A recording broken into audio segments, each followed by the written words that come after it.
What is the best gold plating for jewelry, and what should you be looking for when you're buying plated jewelry? Hi, if you don't know me, I'm Jean-Paul. I do custom fine and high jewelry here in New York City. I used to work as a research and development engineer for a very, very good jewelry company here in New York City, and I have basically tested every plating you can imagine.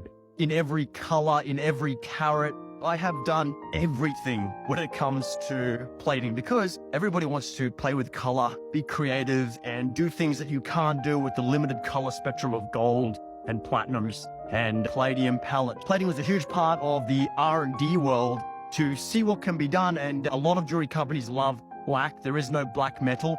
So black plating and black coatings and patinas are a huge part of the jewelry world. Problem with platings is they suck. Rule number one is platings will wear off. The best platings that exist are PVD or diamond-like coatings on stainless steel. This is why. Imagine putting a thin wafer of ceramic over the top of your kitchen sponge and then letting everything dry. If the sponge is soft and you were to poke that hard surface, it would likely crack and crumble because there's nothing underneath it to support the hard surface. You're basically coating a thin layer of ceramic over a substance, a soft substrate. The key to plating is what's underneath the plating. It doesn't really matter about what's on top, although that helps. Diamond-like coating is harder than, say, PVD coating, and infinitesimally harder than, say, gold plating. But if it's gold plated on steel, it's going to last a lot longer because the steel gives that resistance. If it's gold plated on copper, copper's fairly hard. So it's going to be better than, say, gold plated over zinc or gold plated over a softer substrate. So it really depends what the substrate is. It doesn't really matter if it's 18 karat, 14 karat, 10 karat. They will all wear off because they're all probably on a soft substrate, or they're probably on something like steel. Either way, platings wear off. To be considered gold plated, it has to have a certain nano thickness, which I'll leave on the screen here. I would go for 3 to 5 times the base minimum to give you the most longevity.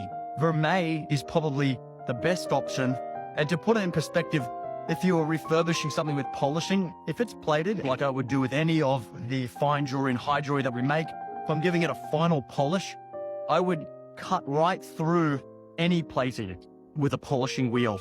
You'd have to be super delicate not to destroy plated jewelry. It would have to be at the highest end of plating thickness in the several nanometers to not just polish through. Vermeil is usually a tube of gold with a core of silver produced into chain. Sometimes it could be plated on there, but typically it's sheet rolled with silver underneath. Vermeil is gold clad over silver, and it's usually a percentage by weight, half silver, half gold. 1/5 would be kind of the softest or the weakest, the thinnest layer of gold. 1/5 weight gold, 1/4 weight silver. 1/5 vermeil, I remember polishing, a couple polishes, and eventually you do cut through. That was kind of like the borderline for jewelry that you could have for life, and it maybe will never wear through. 1/3 vermeil, 1/4 vermeil, parts per weight, I think would last you a lifetime if you were nice to it. And 1/3, if you were rough on it, you'd probably get by. 1/5, 1/6 vermeil probably will polish through.